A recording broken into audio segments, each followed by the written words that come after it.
Assalamualaikum dan selamat sejahtera, bertemu kembali dalam Education Intelligence bersama saya Cikgu Inspektor Kadet Muhammad Taufik bin Ibrahim, Cikgu Sains tingkatan 4 anda. Kita teruskan dengan tajuk bab 6 tenaga nuklear, meneruskan topik berkenaan dengan nuklear. Tapi sebelum tu kita akan bincang dulu soalan yang saya beri sebelum ni. Soalan yang pertama antara berikut yang manakah dihasilkan oleh pembelahan nuklear? Okey, pembelahan nuklear menghasilkan apa? Tenaga nuklear dan neutron. Okey, dia menghasilkan neutron. Dan neutron tu langgar lagi atom yang selepas itu. Itu dinamakan sebagai tindak balas berantai. Alright. Yang kedua, bahan X digunakan untuk membedil uranium-235. Apakah bahan X? Okey, ni X dilanggar uranium akan pecah kepada dua, barium dan krypton. So, apakah itu X? X tu ialah neutron. Alright. So, neutron yang berkelajuan sangat tinggi. Okey, yang ketiga, rajah di atas menunjukkan satu bom yang digunakan dalam Perang Dunia Kedua. Bom ni namanya Fat Man yang dijatuhkan ke Nagasaki di Jepun pada Perang Dunia Kedua. So, apakah proses yang digunakan dalam menjalankan fungsi bom tersebut? So, apa kaedah dia? Kaedahnya ialah pembelahan nukleus. Di dalam bom ni terdapat uranium, bahan radioaktif. So, pembelahan tu berlaku dalam tu. So, bila berlaku dalam tu, dia akan meledak tenaga-tenaga nuklear yang berpanjangan sejauh 7 km hingga 9 km sebabkan oleh tindak balas berantai. Alright. Kita teruskan dengan tenaga nuklear dalam kehidupan manusia dan kesan penghasilan tenaga nuklear. Dalam subtopik ini, kita akan belajar macam mana tenaga nuklear menghasilkan faedah kepada manusia. Okey, dan kesan kepada penghasilan tenaga nuklear tadi.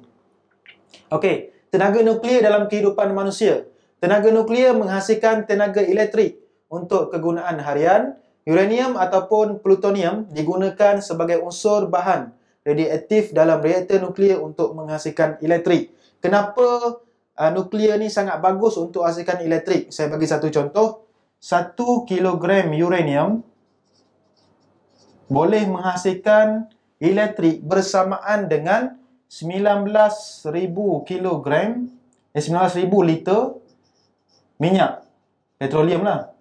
Okey, bersamaan juga dengan 17,000 kilogram arang batu. Okey, ini ialah perkaitan antara tenaga nuklear dan tenaga bahan api yang lain. 1 kilo uranium boleh menghasilkan tenaga elektrik bersamaan dengan 19,000 liter minyak digunakan untuk hasilkan elektrik dan 17,000 kilogram arang batu untuk hasilkan elektrik. Jadi, tenaga nuklear ni sangat-sangat efisien untuk menghasilkan elektrik. Tetapi, ada risiko yang perlu dihadapi kalau berlaku sesuatu kemalangan. Yang tu kita bincang selepas ni.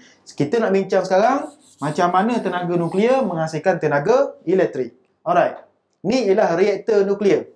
Okay, reaktor nuklear ni kita boleh dapat tengok di negara-negara yang menjadikan nuklear sebagai sumber elektrik bagi negara tersebut. Contohnya, negara Jepun, negara Korea yang menggunakan reaktor nuklear untuk menghasilkan tenaga elektrik. Negara Malaysia, hasilkan elektrik bermacam-macam sumber. Kita guna hidroelektrik, ada arang batu, tetapi arang batu lah yang paling banyak kita guna.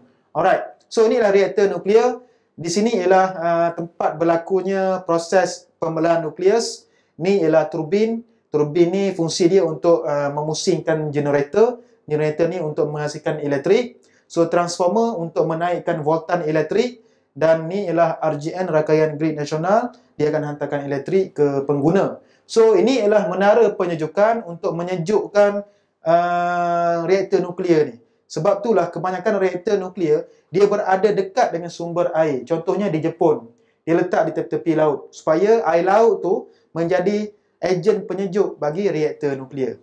Okey, saya akan cerita macam mana reaktor nuklear di Fukushima, Jepun meletup. Okey, saya akan cerita lepas ni. Kita pergi kepada penghasilan tenaga nuklear dahulu.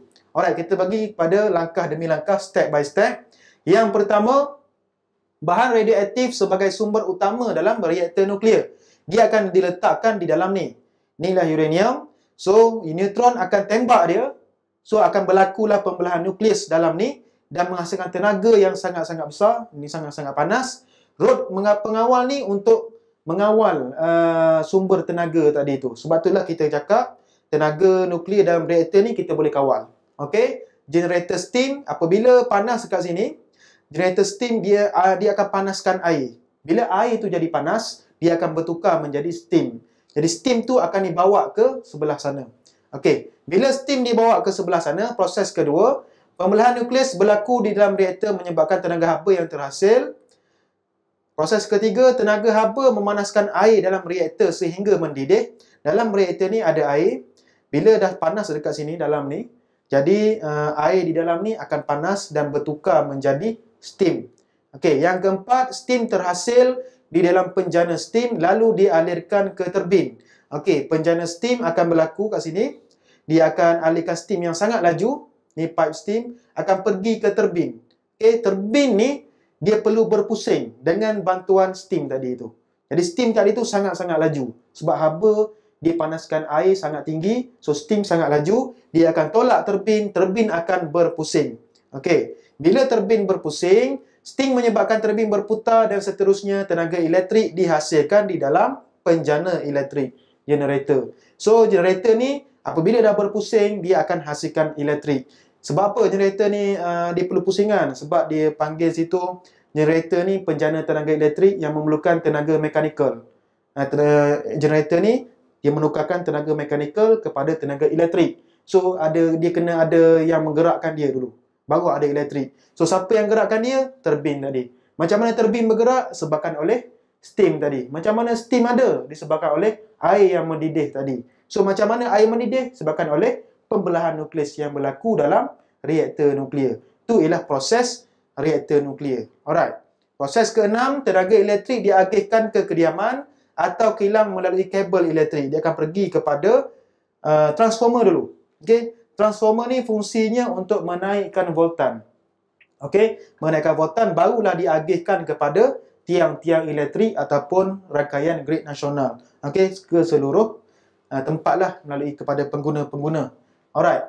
So itu ialah penghasilan tenaga elektrik melalui tenaga nuklear. Alright. Di Malaysia macam mana? Di Malaysia kita ada satu tempat yang dinamakan sebagai Agensi Nuklear Malaysia. Dulu kita namakannya sebagai MIN, Malaysian Institute Nuclear Technology, Institute Penyelidikan. Sekarang ni ditukar nama kepada Agensi Nuklear Malaysia, tu lambangnya. Okey. Jadi ni ialah reaktor nuklear yang ada di Malaysia sekarang. Berada di Bangi, kalau tak silap saya. So, reaktor nuklear yang ada di Malaysia ni bukannya digunakan untuk membuat elektrik. Dia untuk apa? Untuk mengkaji kemungkinan Malaysia menceburi bidang teknologi nuklear untuk buat research dahulu, untuk buat kajian. Kalaulah Malaysia ni nak buat elektrik daripada tenaga nuklear, ni reaktor ni, satu reaktor ni, kita perlukan lagi 99 buah lagi reaktor macam ni, barulah elektrik boleh dihasilkan. So, yang ada di Malaysia ni 1% baru. Okey, baru 1% untuk buat kajian dahulu. Okey, so sini radiasi dia nak kaji lah macam mana pembelahan nukleus berlaku, tapi dia punya kadar tu tak terlampau tinggi. Alright. So bila kita dah hasilkan bila kita dah hasilkan tenaga nuklear, mesti ada kesannya, ada kebaikan, ada keburukan. So kebaikan ni yang pertama, proses yang paling bersih, tidak membebaskan karbon dioksida ataupun sulfur dioksida, dia sangat bersih. Dia gunakan air dan steam sahaja. Okey, air yang disingkirkan daripada loji janakuasa nuklear adalah selamat dan bebas daripada radiasi sebab reaktor nuklear berada di tengah, air berada di luar. So air itu tidak bercampur dengan bahan radioaktif dalam reaktor tersebut. Okey, penggunaan bahan radioaktif mengurangkan pergantungan pada bahan api fosil, contohnya petroleum dan gas asli.